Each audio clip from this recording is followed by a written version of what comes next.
अस्सलाम वालेकुम दोस्तों आज हमने अपने प्रीवियस लेक्चर में कल अलजेब्रिक एक्सप्रेशन की फैक्टराइजेशन के हवाले से डिफ़ाइन किया था। उसमें हमारा जो पहला जो टॉपिक था वो फैक्टर जो था वो था अलजेब्रिक एक्सप्रेशन के हवाले से कि टोटल टर्म्स में से कंप्लीट टर्म्स में से कॉमन लेने का प्रोसेस। टॉपिक 1 जो था, अगर आपने मेरा प्रीवियस लेक्चर देखा हो तो उसमें वो डिफ़ाइन हुआ था कि कंप्लीट। सेकंड हमारा टॉपिक था पेयर्स। तो अभी जो हम टॉपिक पढ़ रहे हैं वो है factor the following, exercise 4.1 class 9 की बुक।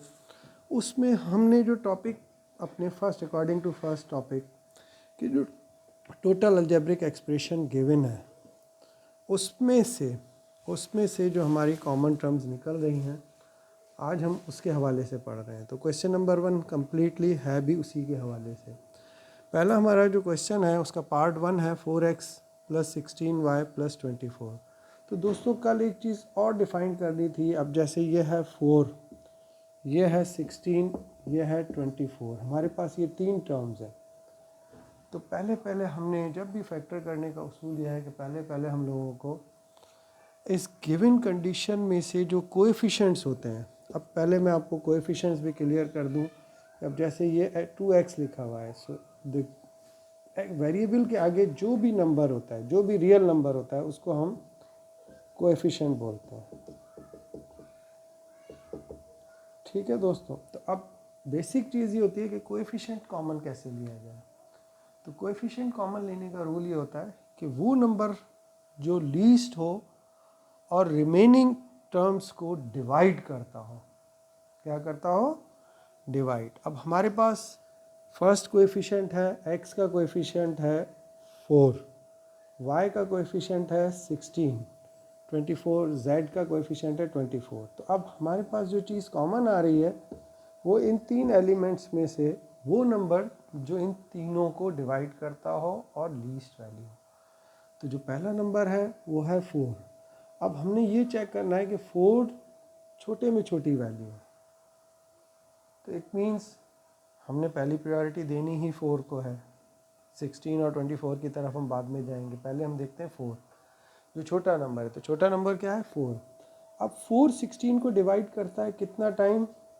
4 टाइम, बिकॉज 4 4 ज़ा 16। और 24 को कितना टाइम करता है? 6 टाइम। इट मीन्स ये जो 4 है वो इसका प्राइम फैक्टर है। किसका? 24 का और 16 का फैक्टर है। तो हमने यहाँ इस क्वेश्चन में देखे आप 4x + 16y + 24z है, तो हमने यहाँ 4 कॉमन लिया। जब 4 कॉमन लिया तो कॉमन लेने का उसूल ये होता है कि जब कोई टर्म वहाँ से कॉमन ली जाती है तो वो उस टर्म को, जैसे अब 4x हमने 4 कॉमन लिया तो वो 4 को डिवाइड करेगी। जब डिवाइड किया तो यहाँ 4 से 4 कैंसिल, यहाँ खाली x बचा। ये देखिए गौर से, यहाँ क्या बच रहा है? x, क्योंकि हमने 4x को 4 से डिवाइड किया। अब हमारी सेकंड टर्म थी 16y, तो हमने 16y को भी 4 से डिवाइड किया, तो इसका आंसर आया 4। तो देखें हमारी सेकंड टर्म क्या बच रही है? 4। थर्ड क्या था? 24z, तो हमने इसको भी 4 से डिवाइड किया, तो 4 ने 24 को कैंसिल किया, आंसर क्या आया? 6z। तो ये हमारे जो कंडीशन होती है जिसमें कि हम टोटल टर्म्स में से कॉमन लेते हैं, तो उसमें हमारे पास सिर्फ और सिर्फ इस क्वेश्चन में, इस पार्ट में सिर्फ कोएफिशिएंट कॉमन आ रहा है, because x, y and z they are the different variables. ये तीनों वेरिएबल वो हैं जो सिर्फ सिंगल टर्म से पास मौजूद हैं, तो ये तो कॉमन नहीं निकल रहे। तो हमने क्या किया? हमने सिर्फ 4 कॉमन उठाया। 4 कॉमन उठाने के बाद जो हमारी रिमेनिंग कंडीशन बची वो ये है। दैट इज़ योर आंसर, ये आपका आंसर है। ठीक है दोस्तों, अब आ जाते हैं हम पार्ट 2 की तरफ। पार्ट टू में जो है, पार्ट 2 जो है उसमें हमारे पास कंडीशन क्या है? वेरिएबल है विथ एक्सपोनेंट। तो कल एक चीज़ हमने डिस्कस की थी कि वेरिएबल विथ एक्सपोनेंट का रूल क्या है कि हमने पहले तो ये देखना है, पहली प्रायोरिटी क्या देखनी होती है कि ये कंडीशन गिवन है हमारी,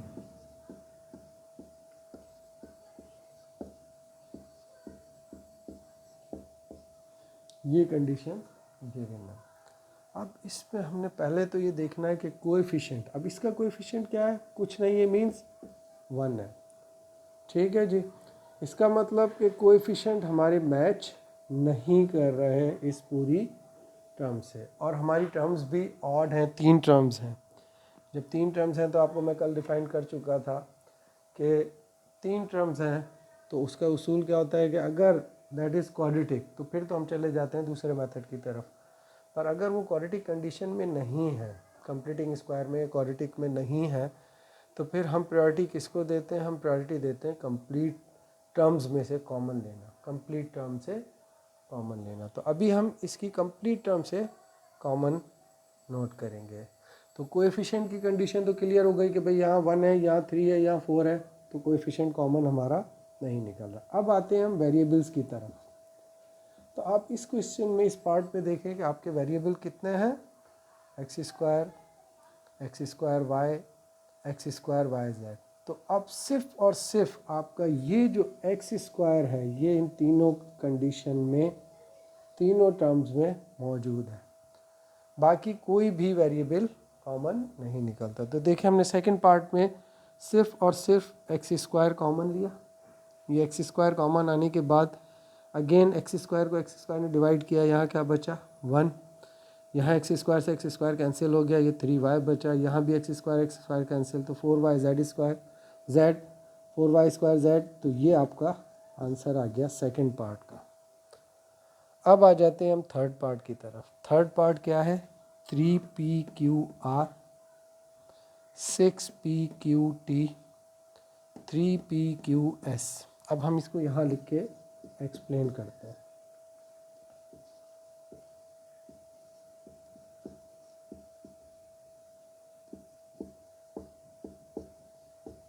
ठीक है जी, तो पहले हम क्या देखेंगे, कोएफिशिएंट्स। अब कोएफिशिएंट 3 दो के पास मौजूद है और 6 इज़ आल्सो डिविजिबल ऑफ 3। 6 जो है वो 3 से डिवाइड होता है कितना टाइम्स, 2 टाइम्स। तो इसका मतलब हमारी फर्स्ट टर्म क्या कॉमन निकली, 3। अब आ जाते हैं हम वेरिएबल्स की तरफ। तो देखिए यहाँ क्या वेरिएबल है, पी क्यू, यहाँ भी पी क्यू कॉमन है, यहाँ भी पी क्यू कॉमन है।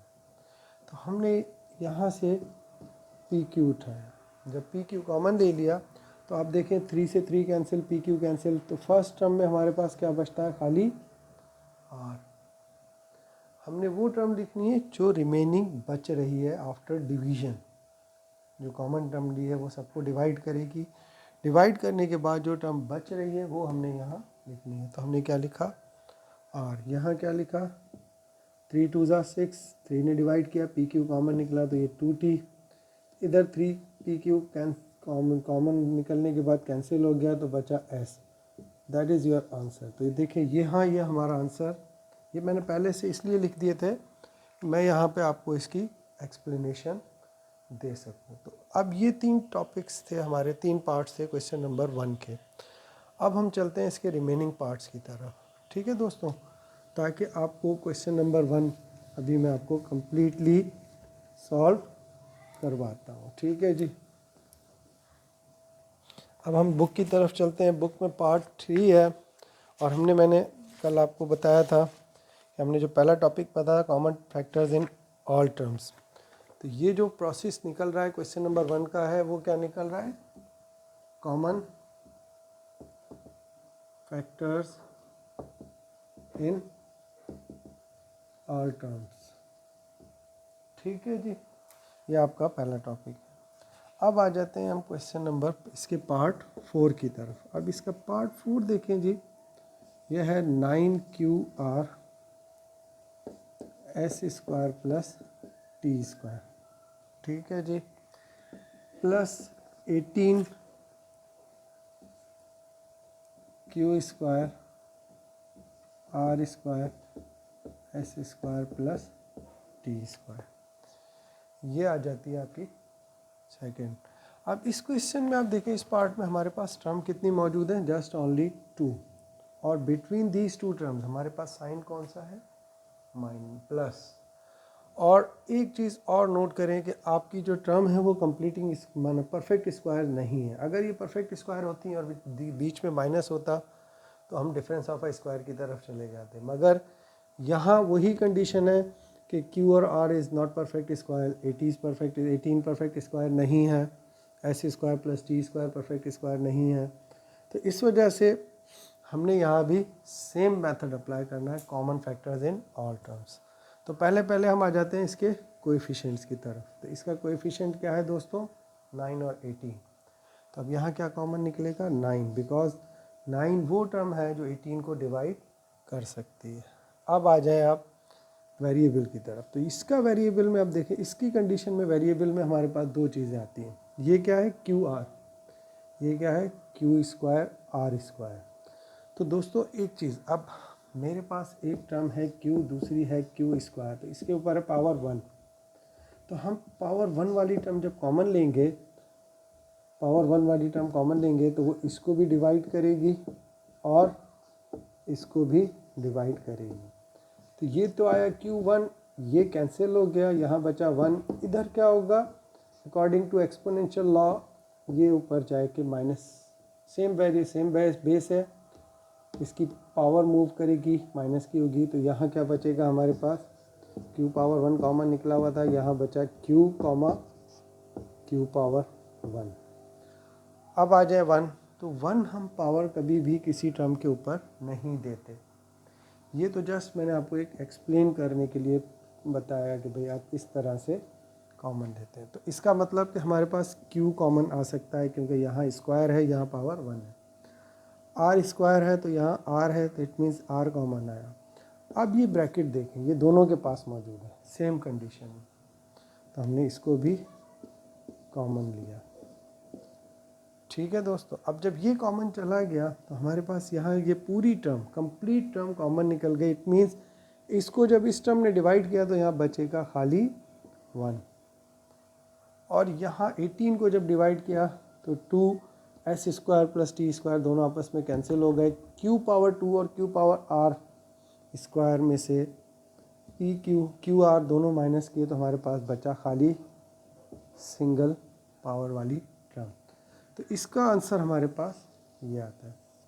इसको अगेन रिपीट कर दूं कि आपका प्रोसेस क्या है, कि आपने पहले कोएफिशिएंट्स 9 और 18 में से 9 कॉमन निकाला, फिर क्यू आर की तरफ भी बाद में चलते हैं। S square plus T square दोनों के पास मौजूद था, वो कॉमन आ गया।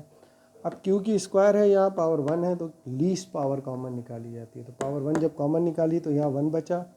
R स्क्वायर और R1 में से R कॉमन निकाला तो यहाँ भी 2 में से 1 सब्ट्रैक्ट हुआ, 1 बचा। ये था आपका पार्ट 4। अब चलते हैं हम पार्ट 5 की तरफ। ठीक है दोस्तों,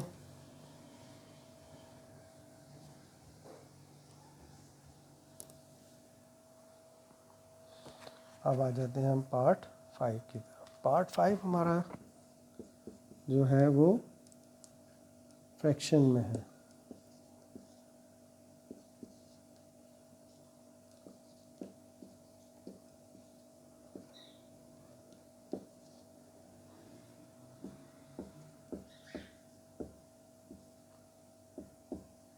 ठीक है दोस्तों, अब आप पहले हमने क्या करना है, नथिंग, कोई परेशानी वाली बात नहीं है कि फ्रैक्शन में है। फ्रैक्शन का उसूल ये होता है कि न्यूमरेटर में से ही कॉमन निकलता है, डिनोमिनेटर में से डिनोमिनेटर वाली term common. Same process same ही है। अब हमने पहले वेरिएबल चेक करना है। तो देखो यहाँ भी जेड स्क्वायर एक्स है, यहाँ भी एक्स जेड दोनों मौजूद है, यहाँ भी एक्स जेड दोनों मौजूद है। हमने पहले सिर्फ वेरिएबल देखे, उनके पावर्स की तरफ नहीं गए। जेड एक्स, एक्स जेड और एक्स जेड मौजूद है, इसका मतलब कि एक्स जेड तीनों के पास, तीनों टर्म्स के पास मौजूद है। तो हमने यहाँ सिर्फ वो वेरिएबल निकालना है जो according to exponent least power में हो। तो यहाँ x की पावर 1 है, यहाँ 2 है, यहाँ 2 है, तो x पावर 1 कॉमन आया। अब आ जाए, अब z स्क्वायर है, यहाँ z स्क्वायर है, यहाँ z क्यूब है, it means z square common आ गया। अब आ जाओ आप डिनोमिनेटर की तरफ। तो यहाँ डिनोमिनेटर हमारे पास डिफरेंट है। यहाँ डिनोमिनेटर क्या है, 16 है, 8 है, 12 है। अब 8 तो 16 को डिवाइड कर रहा है, पर 8 12 को डिवाइड नहीं कर सकता।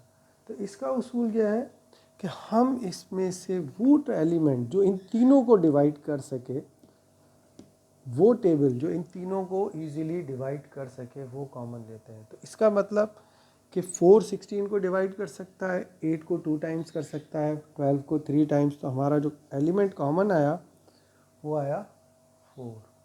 जब 4 कॉमन आने के बाद हमारे पास यहाँ क्या बचा 1, बिकॉज एक्स जेड स्क्वायर हमारा कॉमन निकल चुका है। 16 को 4 ने डिवाइड किया, आंसर क्या आया 4। यहाँ जेड स्क्वायर कॉमन निकल गया, एक्स पावर 2 में से एक्स पावर 1 माइनस हुई तो बचा खाली एक्स, और 4 2 ज़ा 8, तो यहाँ 2 आया। इसी तरह यहाँ भी हमारा एक्स जेड क्यूब में से जेड स्क्वायर गया तो ये बचा, 12 को 4 ने डिवाइड किया, आंसर 3 आया। ये हमारा आंसर है इस टर्म का। तो फ्रैक्शन का उसूल क्या है? एक चीज़ इस टॉपिक क्वेश्चन में इस पार्ट में और अच्छी आ गई, वो ये कि नेसेसरी नहीं है कि वो एलिमेंट जो तीनों को डिवाइड कर सके वो निकालना। ये नेसेसरी नहीं है कि तीनों को इसी में से मौजूद एलिमेंट डिवाइड करे। अब इसमें हमारे पास क्या था, 4 ऐसा एलिमेंट था, नंबर था जो 16 को भी डिवाइड कर रहा था, 18 को भी और 12 को भी। तो हम फिर चले जाते हैं प्राइम फैक्टर्स की तरफ कि भाई ये फैक्टर है जो इन तीनों को इजीली डिवाइड कर सकता है। तो इसका आंसर आपका ये आ गया। अब चलते हैं नेक्स्ट पार्ट की तरफ, लास्ट पार्ट है। तो इस क्वेश्चन को यहीं कंप्लीट करते हैं। अब आ जाते हैं हम अपने दूसरे पार्ट की तरफ, पार्ट 6। पार्ट 6 क्या है, a x minus y minus a square b x minus y plus a square b square. तो अब आ जाए इस कंडीशन में। अब देखिए यहाँ भी उसने क्या किया आपको कि पहली चीज़ जो हमें नज़र आ रही है वो क्या है, x माइनस वाई। इसका मतलब x माइनस वाई तीनों के पास सिमिलर कंडीशन में मौजूद है, तो वो एज इट इज़ कॉमन आ गया। अब आ जाते हैं हम इसकी तरफ, ए स्क्वायर बी ए स्क्वायर बी। अब इसमें एक चीज़ नोट करें कि देखें यहाँ b नहीं है, इसका मतलब अब हमारे पास सिर्फ एक एलिमेंट बचता है, वो क्या a। हमने ये देखना है कि a तीनों के पास मौजूद है या नहीं है। b को आप वहीं इग्नोर कर देंगे क्योंकि b थर्ड एलिमेंट टर्म में मौजूद है ही नहीं, तो उसके ऊपर तो ध्यान देना ही नहीं है। अब आपने a निकाला तो a पावर 1 है या a पावर 2 है या a पावर 2 है, तो हमारी खाली a पावर 1 लीस्ट वैल्यू है। जब ये कॉमन आ गई तो अगेन यहाँ क्या बचा 1, बिकॉज ये कंप्लीट टर्म कॉमन निकल चुकी है। यहाँ क्या बचा ए बी क्यों बचा कि ए स्क्वायर में से ए निकला तो ए पावर 1 बची, बी एज इट इज़। यहाँ क्या बचेगा आपका, ए स्क्वायर में से ए गया, ए बचा और बी स्क्वायर, ये आपका रिमेनिंग आंसर है। तो दोस्तों ये हमारा क्वेश्चन नंबर 1 कंप्लीट था, जिसका टोटल प्रोसेस हमने सॉल्व किया, common factors in all terms. तो इस लेक्चर में हम क्वेश्चन नंबर 1 को डिफ़ाइन कर चुके हैं। अब क्वेश्चन नंबर 2 भी कम्प्लीटली सॉल्व होगा विथ पेयर्स। तो अब हम इंशाल्लाह नेक्स्ट लेक्चर में क्वेश्चन नंबर 2 की तरफ चलेंगे। ओके, अल्लाह हाफिज़। Please subscribe my channel math solver by Rehan Meemar, and you should clear your concept in all these type of questions. Okay, Allah Hafiz.